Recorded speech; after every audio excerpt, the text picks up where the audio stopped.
première clé, c'est de considérer déjà qu'on est 100% responsable de son état émotionnel, de comment je me sens à chaque instant présent qui passe. Je suis comme ça et c'est comme ça. C'est une phrase que répétait mon père. Il y a 3 aspects de votre vie sur lesquels vous pouvez jouer. C'est comment je bouge, comment je dors et comment je m'alimente. Ma vision personnelle, je vais être un exemple, quelqu'un d'inspirant pour mes enfants. Factuellement, j'ai un état émotionnel de merde.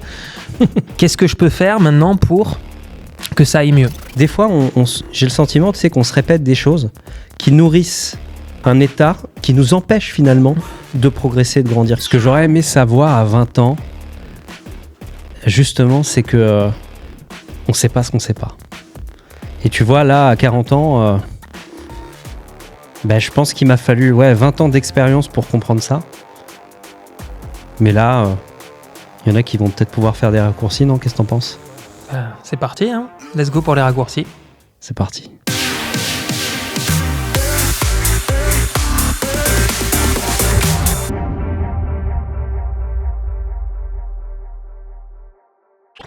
Bonjour à toutes et à tous, c'est Cédric de Disrupteur Immobilier. J'espère que vous avez la forme. Nouvel épisode aujourd'hui et je suis avec mon ami Jean-Philippe Avon. Jean-Philippe ? Salut tout le monde. T'as la forme ? Ouais, ça va et toi ? Ouais, au top du top. Et ça ira encore mieux, je crois, à la fin de cette session parce qu'aujourd'hui, on va être dans un boost mindset. En gros, c'est un peu ça la thématique de cet épisode. Et j'aimerais que tu me partages effectivement qu'est-ce que tu sais aujourd'hui, que tu aurais aimé savoir quand tu avais 20 ans et nous partager ces clés-là. Avant ça, mon cher Jean-Philippe, déjà d'une, on a un petit rituel ici chez Disrupteur Immobilier dans ce podcast, c'est qu'on se met à l'aise, on se met chill, on est sans filtre.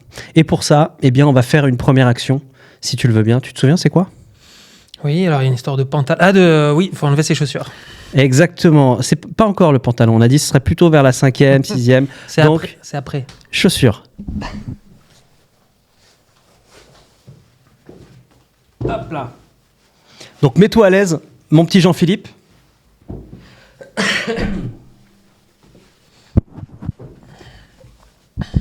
Alors, mon cher Jean-Phi. Je suis à l'aise.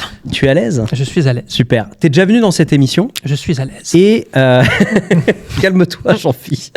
T'es déjà venu dans cette émission-là, mais peut-être que les personnes qui découvrent cet épisode aujourd'hui, n'ont pas regardé cet épisode dans lequel tu te présentes. Donc, ce que je vais te demander, s'il te plaît, mon cher Jean-Phi, pour commencer. Alors, Jean-Phi, c'est le diminutif de Jean-Philippe, mais son vrai nom, c'est Jean-Philippe Avon. Mon cher Jean-Philippe Avon, peux-tu te représenter succinctement ? Donc, je m'appelle Jean-Philippe Avon et je suis dans l'immobilier depuis 2015 et aujourd'hui, je suis responsable du pôle coaching chez Disrupteur Immobilier. Et mon activité principale aujourd'hui, c'est de permettre aux conseillers immobiliers et aux directeurs d'agence de vivre la vie de leur rêve, tout simplement. Ok, top, mon cher Jean-Phi. Donc, tu sais, beaucoup de conseillers immobiliers aujourd'hui ont du mal pendant cette période-là avec,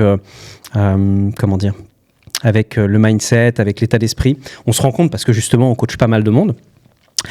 Toi, quel est ton regard par rapport à ça ? Quelle est l'importance finalement de l'état d'esprit dans le métier de conseiller immobilier ou de directeur d'agence ?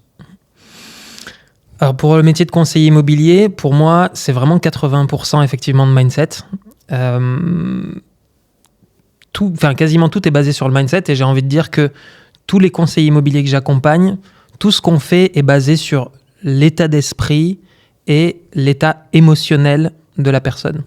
Donc là, ce que je souhaiterais dire déjà en premier lieu dans ce podcast par rapport aux leçons que l'on peut se dire déjà à 20 ans, c'est de prendre conscience déjà d'une première chose, c'est qu'on est tous responsables de notre état émotionnel. L'état émotionnel, en fait, pour un conseiller immobilier ou un directeur d'agence, c'est déjà comment est-ce que je me sens maintenant ? Comment est-ce que je me sens ? C'est répondre à cette question-là, en fait. Et déjà, si déjà dans ton instant présent, de chaque instant, t'es fatigué, tu t'agaces facilement, tu te plains de ton monde extérieur, etc. Donc déjà, il y a très très peu de chances que tu fasses des grandes choses dans ta vie ou que tu aies de belles réalisations et que surtout que ces réalisations t'apportent vraiment le bonheur que tu souhaites parce que tu risques de vivre sinon le chemin comme une souffrance. Donc déjà, la première chose, c'est vraiment pour les conseillers immobiliers et les directeurs d'agence de considérer qu'ils sont déjà 100% responsables de leur état émotionnel et que tout ce qui se passe dans le monde extérieur peut n'avoir aucune influence sur eux. Et ça, c'est vraiment la toute première clé que j'ai envie de donner aujourd'hui. C'est véritablement au conseiller immobilier de se considérer 100% responsable des résultats qu'ils obtiennent en termes de réalisation. Et là, le chemin de, déjà, absence de souffrance, c'est-à-dire de pensée négative, mais en plus de réalisation personnelle et de plénitude et de bonheur, peut commencer à être arpenté. Mais déjà, la toute première clé, c'est de considérer déjà qu'on est 100% responsable de son état émotionnel, de comment je me sens à chaque instant présent qui passe. Ouais, ok, je comprends ça. Et c'est vrai que, tu vois, moi, quand j'avais 20 ans, je pouvais pas imaginer que... En fait, je me disais souvent... C'est une phrase, c'est marrant parce que c'est une phrase que répétait mon père. Je suis comme ça et c'est comme ça. Et c'est pas autrement. Et je me suis souvent construit aussi avec ça. Alors, on se construit avec notre environnement et tout. Et j'ai vu ma grand-mère... alors, c'est vraiment un partage aujourd'hui. C'est-à-dire que je me mets pas en mode intervieweur et je te partage aussi mon histoire, mon expérience. Et je me souviens que ma grand-mère, donc c'est une femme qui se faisait battre par un mari qui était alcoolique. Et à chaque fois que je la voyais, j'étais peiné parce que elle continuait de vivre cette vie de souffrance alors que cette vie était terrible pour elle. Mais elle se maintenait dans l'idée que, de toute façon, elle ne pouvait pas changer de mari, elle ne pouvait pas changer de vie, elle ne pouvait pas... Enfin, ça lui paraissait tellement insurmontable, alors que pour moi, la solution, c'était de quitter finalement cette personne-là et de vivre différemment. Tout ça, pour en venir au fait que, des fois, j'ai le sentiment, tu sais, qu'on se répète des choses qui nourrissent un état qui nous empêche finalement de progresser, de grandir. Qu'est-ce que tu en penses de ça ? Eh bien, tu vois, tu donnes l'exemple de ta grand-mère, et en fait, ça fait partie d'une génération, d'une ancienne génération qui, en fait, n'avait pas conscience qu'on pouvait changer ça. Et aujourd'hui, grâce à Internet, ce podcast, ou avoir accès à un coach ou autre, en fait, ça nous fait prendre conscience qu'on peut changer ça. Parce qu'en réalité, ce qui s'est passé probablement pour ta grand-mère ou pour d'autres personnes, des fois, on peut avoir, même des fois en coaching, des hommes ou des femmes qui ont vécu des choses lourdes dans leur enfance. Et en fait, on se rend compte que ces personnes ont vécu un événement à un moment donné qui a déclenché quelque chose d'un point de vue émotionnel, et que pour soit survivre, soit pour avoir de l'amour d'un proche, ou pour continuer à avoir de l'amour d'un proche, ou pour survivre à un moment donné de leur vie, eh bien, en fait, elles se sont créées une histoire, en fait, elles ont créé une perception du monde. C'est, il faut que je me comporte comme ça pour avoir de l'amour ou pour survivre. Et donc, en fait, à partir de ce moment-là, c'est vraiment ces événements-là, c'est l'origine d'un problème pour la personne. Eh bien, en fait, on va construire notre personnalité avec ça.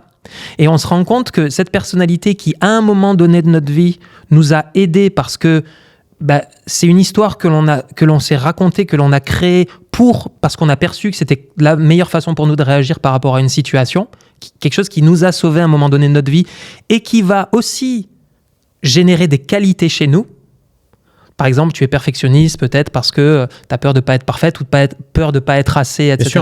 Eh bien, ce côté perfectionniste a des bénéfices. On a les qualités de nos défauts et les défauts de nos qualités. Voilà. Et en revanche, ce qui peut être à un moment donné des qualités, nous aider véritablement même dans notre métier de conseiller immobilier, eh bien, peut devenir ultra toxique si on n'arrive pas à maîtriser ce schéma et notre personnalité qui s'est construite à partir d'événements émotionnels de notre vie. Okay. Et donc, tout l'art du conseiller immobilier, ça va être de conseiller immobilier ou directeur d'agence, ça va être de capitaliser sur ses forces, sur ses schémas et vraiment de les exploiter comme des forces, mais les revers de cette médaille-là, c'est-à-dire les défauts de la qualité, apprendre à les maîtriser de manière à ce qu'ils ne deviennent pas toxiques et qu'on ne nourrisse pas nos besoins d'être humain, psychologiques, qu'on ne les nourrisse pas de manière toxique. Parce que un curseur qui est poussé au mauvais moment ou dans la mauvaise situation va générer de la toxicité pour nous et pour les autres. Un état de souffrance chez nous, et donc si nous on est en souffrance, on le sera également pour les autres. Donc c'est capitaliser sur ses forces, certes, grâce à la personnalité que l'on s'est forgée, pour autant aussi apprendre à redresser le curseur par moment pour ne pas se laisser envahir par la toxicité que peut représenter ce schéma de vie, tout simplement. Est-ce que déjà, ça, c'est déjà plus clair ? que c'est déjà clair. Ah, mais c'est super clair. C'est super clair. La question qui me vient, c'est qu'est-ce que tu conseillerais justement donc à un conseiller immobilier qui nourrit ce schéma et qui reste ancré vraiment dans ce schéma-là? Qu'est-ce qu'il peut faire pour casser, disrupter la machine et avancer? La clé, d'ailleurs, souvent, en fait, on appelle c'est la prise de conscience. Mais en fait, la prise de conscience, ne peut que se réaliser dans le moment présent. Donc déjà, un conseiller immobilier, comment est-ce qu'il fait pour déjà prendre conscience de ces éléments-là? C'est de revenir dans le moment présent, de se connecter à son corps et de dire, voilà, les pensées que je génère là, est-ce qu'elles m'élèvent d'un point de vue émotionnel ou est-ce qu'elles me tirent vers le bas?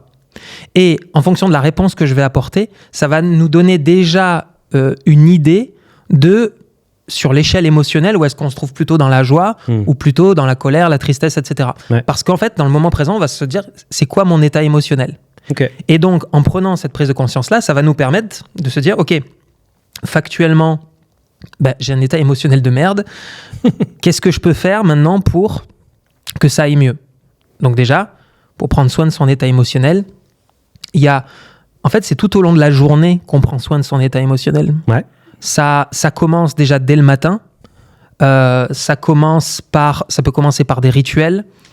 Par exemple, moi, le matin, je fais du yoga. Tous les matins, maintenant, ça fait un peu plus d'1 an maintenant que je fais des étirements, des yogas, des pompes, des abdos, etc. Pourquoi? Parce que ça te connecte à ton corps. Donc, ça t'ancre dans le moment présent et dans la matière. Donc, ça te sort de ta tête. Alors que quand on se lève le matin, on a tous un tas de pensées qui nous viennent. Et si tu mets pas ton corps en mouvement, tu vas avoir tendance à t'accrocher à des pensées négatives. Donc, le fait de te connecter à ton corps et de créer un rituel qui va t'amener plus dans le corps que dans ta tête va te permettre de déjà stabiliser ton état émotionnel et de ralentir le flot de pensées qui te viennent dès que tu te lèves le matin. Donc, avoir moins de pensées et être plus dans le moment présent va déjà stabiliser ton humeur et ton état émotionnel. Et après, par des affirmations, tu peux élever ton état émotionnel vers la joie. Voilà. Donc ça, on peut en parler si tu veux, mais grosso modo, l'état émotionnel, ça se conditionne, ça se travaille. Et ça se travaille tout au long de la journée dans chaque moment présent qui passe. Ok, très bien. Donc tu parles vraiment de cette manière de se conditionner, en fait, c'est de prendre le contrôle sur soi et ne plus être emporté par ce tsunami qui il paraît qu'en fait 98% des pensées qu'on a aujourd'hui sont les mêmes qu'hier. Et si on change pas à un moment donné certains modèles, certains schémas, on n'arrive pas à sortir de ça. Donc il y a le fait de se concentrer effectivement dans l'instant présent et on va dire de donner une direction à sa journée, c'est hyper important. Moi, je le fais notamment avec la méditation et je sonde mon corps comme ça, vraiment du sommet du crâne jusqu'au pied pour voir si j'ai des douleurs, si j'ai des choses qui vont... et je prends ça en compte en fait dans mes journées. Et après, je vais travailler sur des affirmations. Et il y a également tout ce qu'on consomme. Tout ce qu'on consomme, pour toi, qu'est-ce que tu en penses de ça? Je crois que tu m'avais parlé d'un bouquin d'ailleurs. Rappelle-moi le nom. Je sais pas, ça dépend. Des bouquins, j'en ai eu des dizaines et des dizaines et des dizaines. Donc, je peux pas te dire. C'est pas qui parle de quoi? Glucose, non, c'est pas ça? Ah, Glucose Révolution. Ouais, ok. Ouais. Donc, qu'est-ce que tu penses de tout ce qu'on ingurgite de l'alimentation? Ah, alors déjà, si tu veux parler de l'alimentation, parce qu'en fait, on aurait pu parler de 2 sujets. Je vais venir à l'alimentation. Alors, j'ai envie de parler de 3 choses. En fait, tu as évoqué tout à l'heure le nom de... Pour prendre soin de son état émotionnel, il faut être dans le contrôle. Alors en fait, c'est un vocable que beaucoup de personnes utilisent et qui, en réalité, nous donne une bonne idée de ce qu'il faut faire, mais en réalité, c'est en fait exactement le contraire de ce qu'il faut faire. Okay. Le contrôle, parce que le contrôle, c'est justement parce qu'on est dans le contrôle et parce que souvent on est dans la résistance à ce qui est, qu'en fait on crée de la souffrance intérieure. Donc même quand on dit il faut avoir le contrôle de soi, en réalité, si tu veux, d'un point de vue, j'allais dire sémantique, on croit que c'est à peu près exact, sauf qu'en fait, dans la réalité physique, c'est exactement l'inverse qu'il faut faire, c'est justement lâcher. Lâcher, se connecter, lâcher les choses, justement. Parce que c'est l'état de relâchement qui te permet de gagner en maîtrise. C'est assez paradoxal, mais c'est pas avec une volonté de contrôle que l'on maîtrise, c'est avec une volonté de relâchement et de laisser passer que l'on obtient la maîtrise. Ouais. Donc c'est déjà un premier élément, et c'est pour ça que la méditation est l'art de relâcher, justement. C'est pas un art de contrôle, c'est un art du relâchement et de la présence, etc., qui est justement destiné à nous faire gagner en maîtrise personnelle. Donc ça, c'est le premier élément.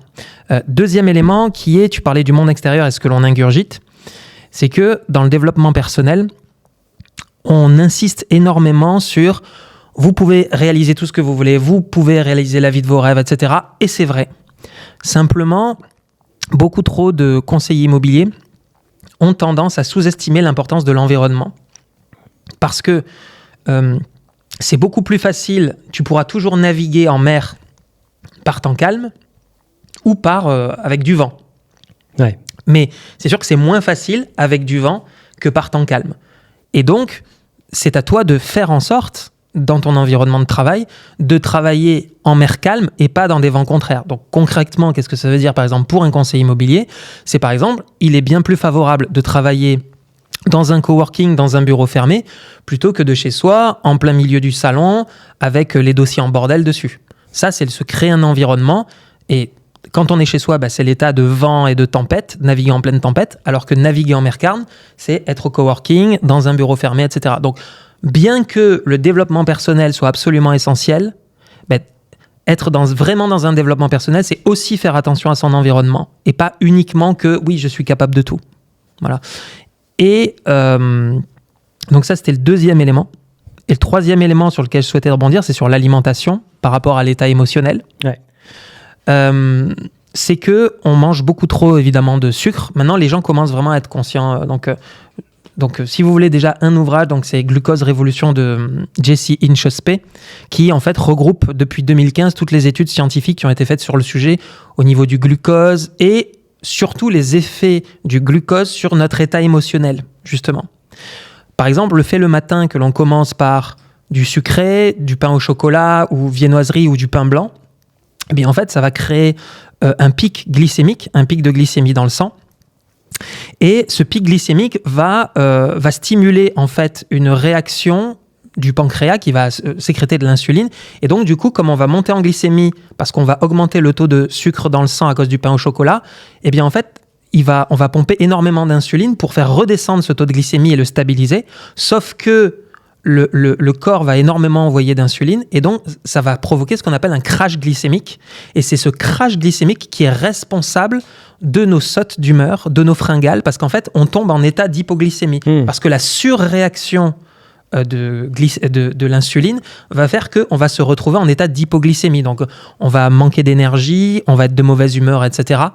Et donc, ça va jouer sur notre état émotionnel. Donc, l'alimentation a un rôle direct sur notre état émotionnel, et donc notamment par le biais du sucre. C'est marrant parce que tu vois, on parle de choses qui sont tellement basiques, tellement simples, et pourtant, tu vois, c'est les éléments sur lesquels on ne se concentre pas. Parfois, on va aller chercher des choses tellement compliquées pour aller mieux, alors qu'on pourrait tout simplement mieux manger, mieux dormir, faire plus d'activité physique, et rien que ça, déjà, ça nous monte en énergie, ça nous donne peut-être aussi même beaucoup plus confiance en nous, on se sent mieux dans ses baskets. Ouais. Ça déjà, c'est énorme. Ah ouais, mais tout à fait. Et en fait, posez-vous la question, que vous soyez directeur d'agence ou conseiller immobilier, c'est qu'en fait, il y a 3 aspects de votre vie sur lesquels vous pouvez jouer. C'est comment je bouge, comment je dors et comment je m'alimente. Voilà, donc ces 3 aspects. Donc là, vous pouvez prendre une feuille là tout de suite et vous dire, OK, niveau alimentation, comment est-ce que je me situe par rapport à ce que Jean-Philippe vient de dire ? Niveau bouger, est-ce que par jour, je fais au moins 30 minutes de marche active ? Est-ce que je me bouge au moins 1 heure par jour ? Enfin, moi, je sais que, par exemple, en tant que responsable du pôle coaching, je sais que je fais entre 4 et 6 heures d'accompagnement aujourd'hui par jour, plus il y a des réunions, etc. Donc, je suis toute la journée assis en visio, la plupart du temps. Donc, sédentaire. Donc, vraiment sédentaire. Mais donc, du coup, ce que je fais, c'est que le matin, je fais le yoga. Entre midi et 2, je fais du sport. Plus, j'habite pas très loin de mon coworking où je loue un bureau, donc je pourrais y aller totalement en voiture, mais j'y vais à pied, ça me fait 1 quart d'heure aller, 1 quart d'heure retour. Donc en fait, je me force à bouger. Enfin, je me force pas aujourd'hui, c'est un véritable plaisir parce qu'en fait, ça va stabiliser mon état émotionnel. Et le fait de bouger influe également sur l'état émotionnel. Donc posez-vous la question, comment vous dormez ? Comment vous bougez, comment vous vous alimentez ? Ce sont vraiment les 3 axes qui vont jouer directement sur votre état émotionnel et qui sont assez faciles en réalité à mettre en place, qui peuvent changer votre vie véritablement. Mais pas de grande réalisation sans prendre soin de son état émotionnel. Ouais, je pense qu'il y a un truc qu'on a oublié de placer en début de tout ça, c'est que tout ça, c'est quoi le but ? C'est quoi l'objectif ? Et ça, il faut le définir. Et c'est vrai que de se dire un matin, se lever, se dire tiens, je vais faire du sport, tiens, je vais faire ci, tiens, je vais faire ça, qu'est-ce que ça va m'apporter ? En quoi ça va me rendre une meilleure personne ? En quoi ce que je vais faire là va me permettre d'atteindre mes objectifs. Et donc, je veux parler tout simplement de la vision, en fait. La vision, la définition des objectifs.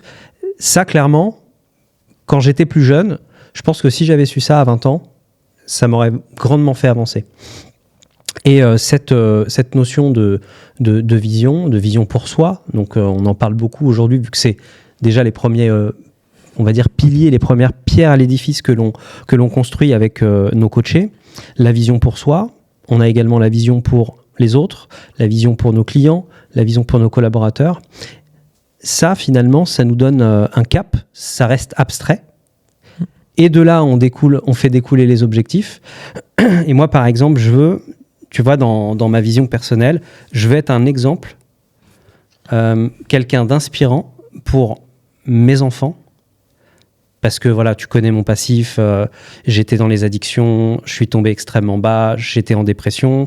Ma fille, un jour, est arrivée dans ma chambre, elle m'a dit « Est-ce que tu seras là pour mon anniversaire ?» Ça a été mon déclic et tout ça. J'ai décidé de changer de vie par rapport à ma fille. Enfin, et je me suis dit, en fait, quel père je veux être pour ma fille. Alors que j'étais à un niveau où vraiment, c'était la déchéance totale. Et ça, tu vois, ce moteur-là, c'est ce qui fait qu'aujourd'hui, je me bouscule tous les jours. Et c'est cette émotion, ce truc qui me pique, tu vois. Et qui fait ça. C'est un déclic émotionnel que tu as eu. Ouais, exactement. C'est extrêmement intéressant ce que tu dis, parce que tu as parlé de deux éléments qui sont vraiment, vraiment très, très intéressants d'un point de vue coaching. Tu m'as parlé d'une part de vision, en fait, de raison d'être. C'est quoi ma vision pour moi, pour mes proches, pour ma famille. Donc ça, on va dire que c'est un moteur positif, tu vois. Et un autre corollaire qui est qu'on va polariser, qu'on va dire que c'est un événement négatif, qui est le fait que ta fille te dise « Papa, est-ce que tu seras là pour mon anniversaire ?» Ça, c'est un événement qui a déclenché, qu'on pourrait polariser comme étant négatif, tu vois. Et bien, en fait, ça a provoqué un déclic émotionnel chez toi. C'est mon déclic, ouais. Et en fait, en coaching, par exemple, tu vois, ça me fait penser sur quoi on travaille, parce qu'on travaille à la fois sur la vision de la personne, c'est-à-dire qu'est-ce que tu veux pour toi comme moteur positif, qu'est-ce que tu veux apporter dans la vie de tes clients, dans la vie de ton entourage, dans ta propre vie à toi. Donc ça, c'est moteur positif. Et lorsque on perçoit des blocages ou autres, c'est très intéressant d'amener la personne dans des projections négatives aussi. C'est-à-dire que si tu ne fais pas ça aujourd'hui, par exemple, si tu t'arrêtes pas de fumer, parce qu'un conseiller immobilier peut fumer, à ton avis, on se projette d'ici 10-15 ans, quelles vont être les conséquences de ça sur toi ? Est-ce que tu peux... Quel est, selon toi, un scénario probable de conséquences négatives sur toi dans 15 ans ? On va me dire, je fume un paquet par jour, donc peut-être un cancer, etc. Ok, c'est quoi les effets négatifs que tu vois sur tes enfants ? Ok, etc., etc. Et donc, en fait, en appuyant sur la douleur, souvent en coaching, le positif parle aux gens parce que ça t'aide à conquérir, mais tant que tu n'as pas réglé certaines choses aussi en appuyant sur la douleur, de si je continue à faire ça, qu'est-ce qui va se passer ? Eh bien ça, on s'aperçoit que c'est un moteur extrêmement positif qui est de projeter la personne sur de la douleur, en fait. C'est-à-dire, c'est quoi les conséquences de faire ce que tu fais aujourd'hui, que tu le répètes tous les jours, et dans 15 ans, on sera où ? Et toi, tu vois, ce que tu m'as dit, ce que tu as dit, c'est, tu vois, ta fille, quel genre de père, en fait, je vais être dans les 15 prochaines années, c'est ça. Si je continue à travailler comme je travaille et pas être présent pour ma famille. Et donc, en coaching, quel exemple c'est ça. Pour elle, Et donc, posez-vous la question, vous, si vous êtes devant votre écran, aujourd'hui, je sais que je devrais faire certaines choses dans ma vie, mais je ne les fais pas. Donc, aujourd'hui, je me projette dans 15 ans. C'est quoi les conséquences aujourd'hui de continuer à faire ce que je fais ? Là, c'est quoi les conséquences sur moi, sur mon état émotionnel à moi ? Comment je vais me sentir ? Qu'est-ce que je vais offrir à mes proches ? Et voilà, et tu me parles des enfants, mais en fait, les enfants, typiquement, c'est une corde extrêmement sensible, émotionnelle, sur laquelle il est pertinent, en tout cas, de parler, parce qu'en réalité, les enfants sont des êtres encore plus sensibles que nous, ce sont des éponges émotionnelles, et les enfants n'écoutent que très peu ce que tu leur dis. En fait, ils s'inspirent surtout de ce que tu fais et de comment tu es. Tu vois, et donc ils vont reproduire. Donc là, tu vois, si tu étais en coaching avec moi, que tu avais continué de bosser comme tu bossais à l'époque, je t'aurais demandé, à ton avis, quel est le modèle de bonheur que tu vas inspirer auprès de ta fille d'ici 20 ans. Voilà, c'est ça qui m'a piqué, moi, ouais. Et ça te plonge en fait dans... Tu vas te sentir comme une merde en fait. Et c'est pas la manière dont tu as envie de te sentir. Et en fait, parce que tu vas porter forcément une part de responsabilité dans la façon dont ta fille va vivre sa vie. Et donc, c'est toujours de s'interroger ce que je fais dans le moment présent. Ok, c'est quoi les conséquences d'ici 15-20 ans, quoi. Ok, top Jean-Phi. Merci beaucoup pour tous ces partages. Est-ce que tu voudrais ajouter quelque chose à ça ou partager une idée? Ouais, que malgré tout, vous pouvez retenir une phrase que j'avais lue du bouquin de Eckhart Tolle dans son ouvrage Nouvelle Terre, qui est « Cela aussi passera ». C'est-à-dire que dans toutes les épreuves, même si nous, on doit évoluer dans ce monde, il faut comprendre que de toute façon, tout est toujours en changement et que peu importe ce que vous vivez aujourd'hui, peu importe l'identité que vous avez, de toute façon, tout va changer, tout va être amené à mourir, de toute façon, à un moment donné. Donc, de toute façon, voilà, on sera toujours amené à croître, mais ne vous inquiétez pas, quoi qu'il arrive, cela aussi passera. Super, merci beaucoup Jean-Philippe pour avoir partagé tous ces tips avec nos chers amis conseillers immobiliers et directeurs d'agence. J'espère que cet épisode vous a plu. Vous avez juste à nous mettre un petit commentaire et nous dire ce que vous avez apprécié, ce que vous avez moins apprécié. Et tout simplement nous parler de votre vie également si vous avez envie de nous partager des choses. Merci beaucoup d'avoir suivi cet épisode. À bientôt, ciao, bye bye. Ciao tout le monde.